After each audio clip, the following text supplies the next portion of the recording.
Welcome to of the record. వైసీపీలో అంతర్గత అసంతృప్తి జ్వాలలు రగులుతున్నాయా? శాసనసభ బహిష్కరణ నిర్ణయం ఆ పార్టీ ఎమ్మెల్యేల భవిష్యత్తును ప్రశ్నార్థకంలో పడేసిందా? సభకు వెళ్లి ప్రజా సమస్యలపై గళం విప్పాలని ఆరాటపడుతున్న కొత్త ఎమ్మెల్యేలకు జగన్ నిర్ణయం మింగుడు పడడం లేదా? ఈ పరిణామాల మధ్య కొందరు వైసీపీ ఎమ్మెల్యేలు అధికార కూటమి వైపు చూపులు చూస్తున్నారా?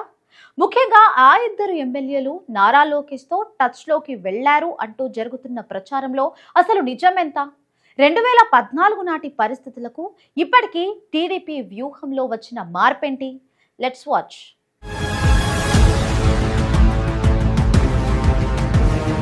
వైసీపీ నాయకత్వ తీరుపై ఆ పార్టీ నేతల్లో తీవ్ర అసంతృప్తి నెలకొందనే ప్రచారం జోరుగా సాగుతుంది.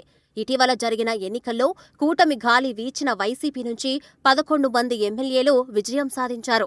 వీరిలో ఎక్కువ మంది తొలిసారిగా శాసనసభకు ఎన్నికైన కొత్తవారే కావడం గమనార్హం. కొత్తగా గెలిచిన శాసన సభ్యులకు సభకు వెళ్లాలని, తమ పనితీరుతో గుర్తింపు తెచ్చుకోవాలని బలమైన కోరిక ఉంది. అసెంబ్లీ వేదికగా ప్రజా సమస్యలపై గలం విప్పి తమను తాము నిరూపించుకోవాలని వారు ఆరాటపడుతున్నారు.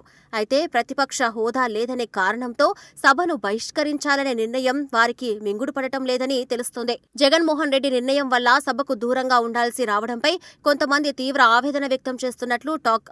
సభకు హాజరు కాకపోవడంతో తమ రాజకీయ భవిష్యత్తు ఏమవుతుందనే భయం కొత్త ఎమ్మెల్యేలను వెంటాడుతుందని గుసగుసలు వినిపిస్తున్నాయి. అసెంబ్లీలో మాట్లాడే అవకాశం కోల్పోవడం వల్ల నియోజకవర్గ స్థాయిలో గుర్తింపు తగ్గుతుందనే ఆందోళన వారిలో కనిపిస్తుంది.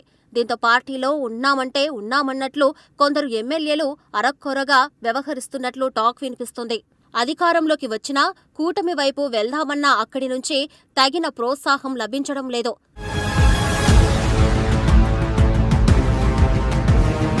వైసీపీ నుంచి గెలిచిన ఎమ్మెల్యేలలో అధికారులు రిజర్వ్డ్ నియోజకవర్గాల నుంచి ప్రాతినిధ్యం వహిస్తున్న వారే కావడం గమనార్హం.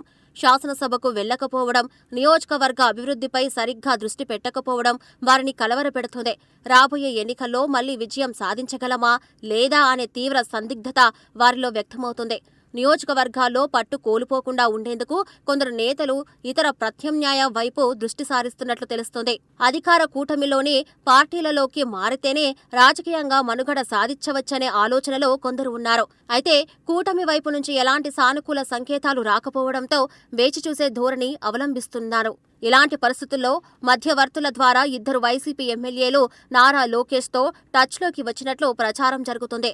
తాము పార్టీలోకి వస్తామని ఆ ఇద్దరు నేతలు లోకేష్ వద్ద ప్రతిపాదన ఉంచినట్లు టాక్ నడుస్తుంది. అయితే ప్రస్తుతం కూటమికి స్పష్టమైన మెజారిటీ ఉండటంతో లోకేష్ వారిని సర్ది చెప్పి పంపినట్లు తెలుస్తోంది.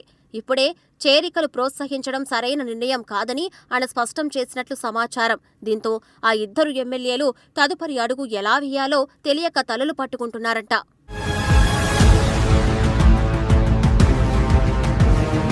గత చరిత్రను పరిశీలిస్తే 2014లో తెలుగుదేశం పార్టీ అధికారంలోకి వచ్చిన సంగతి తెలిసిందే. అప్పట్లో వైఎస్సార్ కాంగ్రెస్ పార్టీ అతిపెద్ద ప్రతిపక్షంగా నిలిచి ప్రభుత్వంపై తీవ్ర స్థాయిలో విరుచుకుపడింది. ప్రభుత్వాన్ని కూల్చేస్తామని అప్పట్లో ప్రతిపక్షం నుంచి ప్రకటనలు రావడం సంచలనం సృష్టించింది. ఆ పరిణామాలతో ముందు జాగ్రత్త చర్యగా టీడీపీ 23 మంది వైసీపీ ఎమ్మెల్యేలను తమ పార్టీలోకి ఆహ్వానించింది. అలా వచ్చిన వారిలో కొందరికి ఏకంగా మంత్రి పదవులు కూడా ఇచ్చి గౌరవించారు. అయితే 2019 ఎన్నికల్లో ఈ ఫిరాయింపుల నిర్ణయం టీడీపీపై తీవ్ర ప్రతికూల ప్రభావం చూపింది.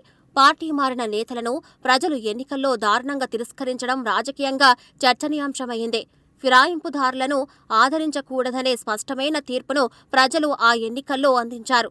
ఆ చేదు అనుభవాన్ని గుర్తుపెట్టుకున్న టీడీపీ అధిష్టానం ఈసారి చాలా జాగ్రత్తగా వ్యవహరిస్తోంది. అందుకే వైసీపీ ఎమ్మెల్యేలను చేర్చుకోవడానికి తెలుగుదేశం పార్టీ నేతలు పెద్దగా ఆసక్తి చూపడం లేదు. ప్రజా అభిప్రాయానికి వ్యతిరేకంగా నిర్ణయాలు తీసుకొని మళ్లీ నష్టపోకూడదని అధికార పార్టీ భావిస్తుంది.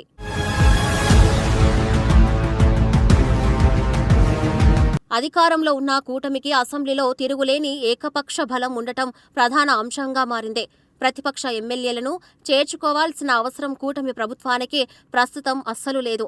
ఆ కారణంగానే వైసీపీ ఎమ్మెల్యేలను పార్టీలోకి తీసుకోవడం ఎంతమాత్రం సహేతుకం కాదని టీడీపీ భావిస్తుంది. అయినప్పటికీ ఇద్దరు ఎమ్మెల్యేలు మాత్రం టీడీపీలో చేరడానికి తీవ్రంగా ప్రయత్నాలు సాగిస్తున్నారు. వారు తెలుగుదేశం పార్టీ పెద్దలతో నిరంతరం సంప్రదింపులు జరుపుతున్నట్లు ప్రచారం జరుగుతుంది. అయితే ఈ ప్రచారంలో ఎంతవరకు వాస్తవం ఉందో అధికారంగా తేలాల్సి ఉంది. రాజకీయాల్లో ఇలాంటి ప్రచారాలు సహజమే అయినా వీరి ప్రయత్నాలు ఫలకరిస్తున్నాయా లేదా అనేది చూడాలి. రాయలసీమ ప్రాంతం నుంచి వైసీపీ తరపున 7 ఎమ్మెల్యేలు విజయం సాధించారు. ప్రకాశం జిల్లా నుంచి 2, ఉమ్మడి విశాఖ జిల్లా నుంచి మరొక 2 గెలుపు పొందారు. వీరంతా జగన్మోహన్ రెడ్డి నాయకత్వానికి పూర్తి మద్దతు ఇస్తున్నామని పైకి చెబుతున్నారు.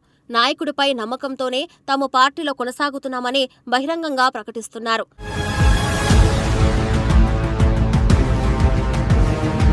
పైకి అంతా ప్రశాంతంగా కనిపిస్తున్నప్పటికీ లోలోపల కొందరు ప్రజాప్రతినిధుల మనసుల్లో వేరే ఆలోచనలు ఉన్నాయి.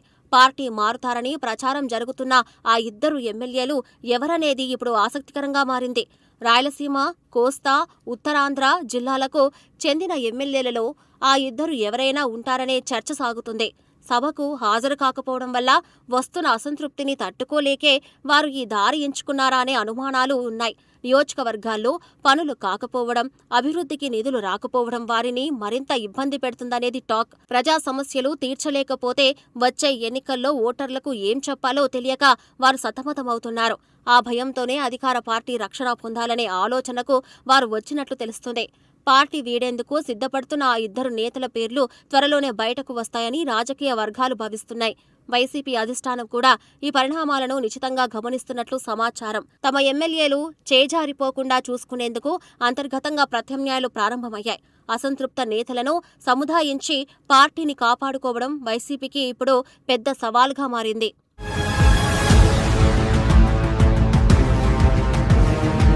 ఒకవైపు శాసనసభ బహిష్కరణ, మరోవైపు నియోజకవర్గాల్లో అభివృద్ధి పనులు కాకపోవడంపై వైసీపీ ఎమ్మెల్యేలను తీవ్ర ఆందోళనకు గురిచేస్తుంది. అయితే గత అనుభవాల దృష్ట్యా చేరికలపై కూటమి వేచిచూసే ధోరణి అవలంబిస్తూ ఉండటంతో పార్టీ మారాలనుకుంటున్న ఆ నేతలకు ఏం చేయాలో పాలుపోవడం లేదు. మరి ప్రచారంలో ఉన్న ఆ 2 ఎమ్మెల్యేలు చివరకు ఎలాంటి నిర్ణయం తీసుకుంటారో, వైసీపీ అధిష్టానం తమ ప్రజా ప్రతినిధులను ఎలా కాపాడుకుంటుందో వేచి చూడాల్సిందే.